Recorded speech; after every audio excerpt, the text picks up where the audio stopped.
Hi, welcome to State of Affairs. I'm Steve Adubato, coming to you, more importantly, from the Agnes Veris NJTV studio in Brick City. That's Newark, New Jersey. We're pleased to welcome Michellene Davis, Executive Vice President and Chief Corporate Affairs Officer, RWJBarnabas Health. How you doing? I'm well. How are you? Good. First time in the studio, right? It's gorgeous. Isn't it? It is. Well, Michellene is also the President of Executive Women of New Jersey, and to fully disclose, your organization, RWJBarnabas Health, is a big supporter of public broadcasting. Absolutely.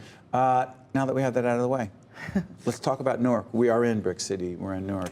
There was an announcement with you, Barry Ostrowski, the CEO of the organization, Roz Baraka, the mayor of Newark, about an initiative called Hire, Buy, Live Newark. Go. Hire by Live Newark is really an incredibly exciting initiative. We are proud to be a part of it. One of the core anchor organizations that came together with the mayor nearly 2 years ago, actually, Steve, and began talking about what can we do, how can we utilize our presence in this city in order to help lift the local economy, right? To ensure that we are, yes, treating patients within the walls of our hospital, but then doing more than that, going outside of those walls and utilizing our place-based presence to lift the community as we climb, right? How so? So that means that we pay special attention, deliberate attention, to how we effectuate our operations on a daily basis. So who is it that we're hiring? And who is it from whom we are buying? And how do we ensure that we are doing this with a laser-focused responsibility to ensure that we are hiring individuals from the surrounding community in the location where we are placed? Now, to be fair, I will tell you that as an anchor institution, one that... What does that mean, by the way? So anchor institutions are interesting entities which, unlike perhaps, oh, I don't know, a local bank branch, are not there for today and possibly gone within a year or two. They don't easily pick up and just move. We, as you know, own and operate Newark Beth Israel Medical Center on Lyons Avenue in the beautiful South Ward of Newark. That's right. It has been there for approximately 120 years, right? We're there to stay. We are there with a focused attention around making certain that we are not just in that community, but also a vibrant part of that community.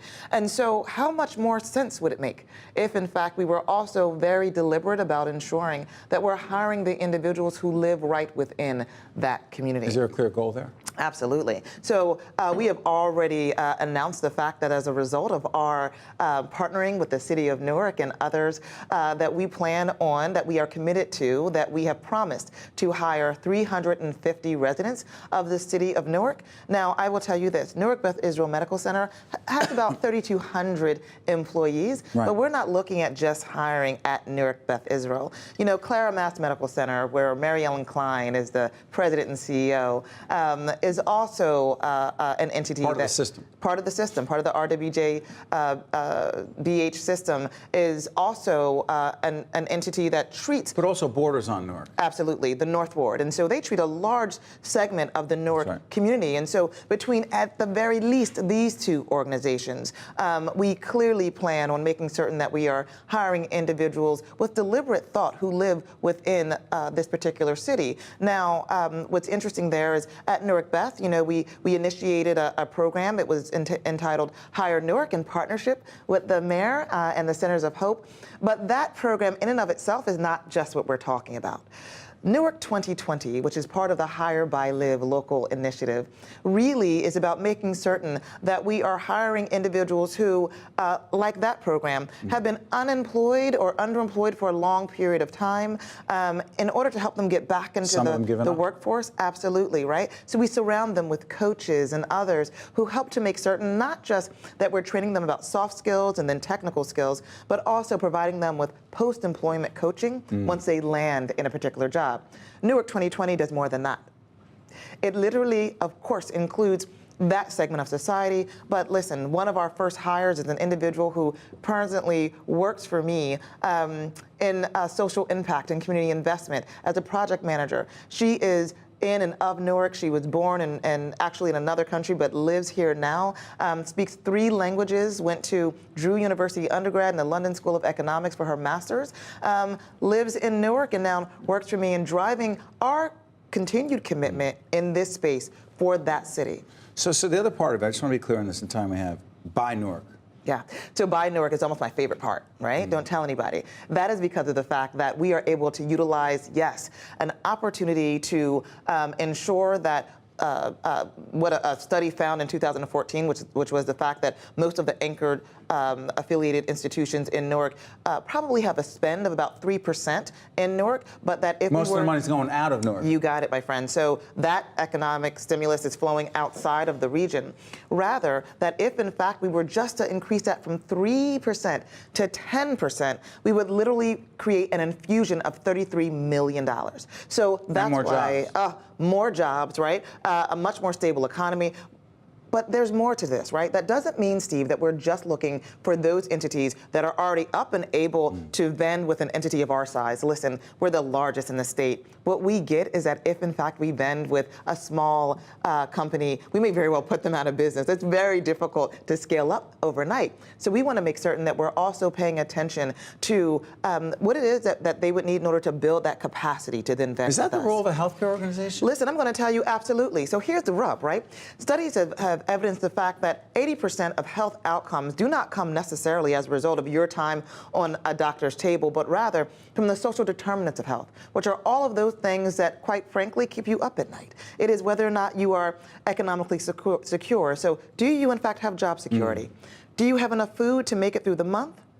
That'll mess with your health. Right? The week? The day, right? Are you in fact housing secure? If in fact you miss one paycheck, right, will you continue to be able to pay your rent and or your mortgage? Will you be able to ensure that your family remains in one place, that your children remain in the same school? And if those things are not issues that we believe are literally effectuating an outcome on your health, then my friend, we have missed the boat. We work closely with the New Jersey Sharing Network, organ and tissue donation, an issue that matters to you, it's close to you personally.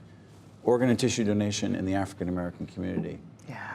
Talk about it. So 30% of those who are waiting for an organ actually are African American. Unfortunately, only 16% of the population that donates an organ are African American. Now, some studies reveal the fact that, or evidence and assert the fact that race is not an indicator, but truth be told, right? That it matters. There are other, absolutely, experts who indicate that it actually helps a great deal, right? It helps your body to literally receive that organ.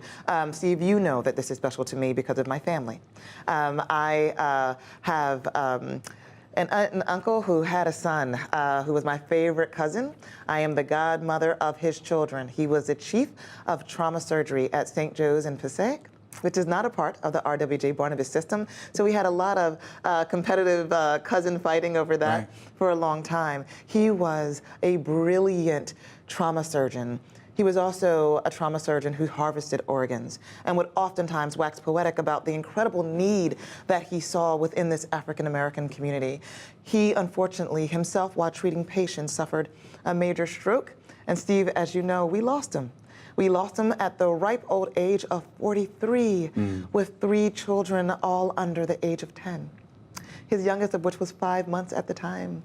And so what I saw from that was that in his life, yes, he was a giver, but in his death, he also contributed his organs, everything from blood plasma to major organs, to benefit the lives of 85 other people, Steve. 85? 85 other people. And it's called to the me, gift of life. Oh my gosh! So his parents now orchestrate my uncle Judge Michael F. Giles and his wife Grace, who are, yes, my favorite aunt and uncle. Don't tell them me. They now dedicate their team, Biff's Gifts, in the New Jersey Sharing Network. By the way, New Jersey Sharing Network has a walk every year that we are a part of, and we shoot and do some video there with our colleague Joanna Gagos, and we do interviews, and we met them there. We met you there. I didn't even know you were going to be there, and that's how this whole thing came about. Absolutely. The final message you want to deliver to folks who say, not me.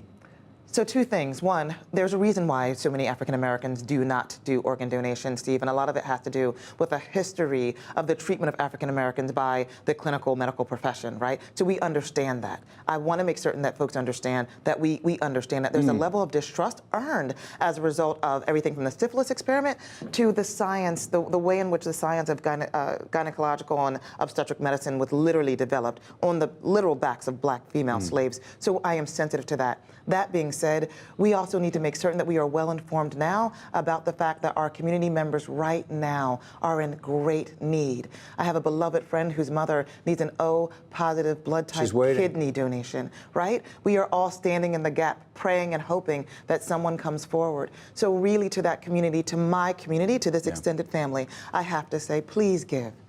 Please understand that this is the gift that keeps on giving.